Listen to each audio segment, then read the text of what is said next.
তো গাইজ এটা হচ্ছে আমাদের নিউ এয়ার ফ্রায়ার, তো যেখানে আমরা এখানে সব কিছু ফ্রাই করতে পারবো। তোমাদেরকে একটু খুলে দেখিয়ে দিই জিনিসটা।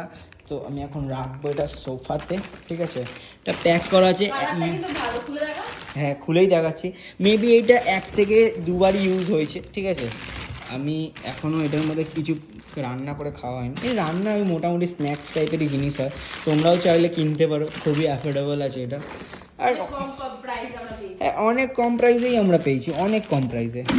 এই যে ভিতরে পোর্শনটা এর মধ্যে দিয়ে দিলে এমনি করে আটকে, আর এখানে দেখো কেবিল দেওয়া আছে, এই কেবিলটা প্লাগ করে দিলে এখানে সব, এখানে মনিটর টাইপের চলে আসবে, এখানে তুমি টিপে টিপে করতে পারবে।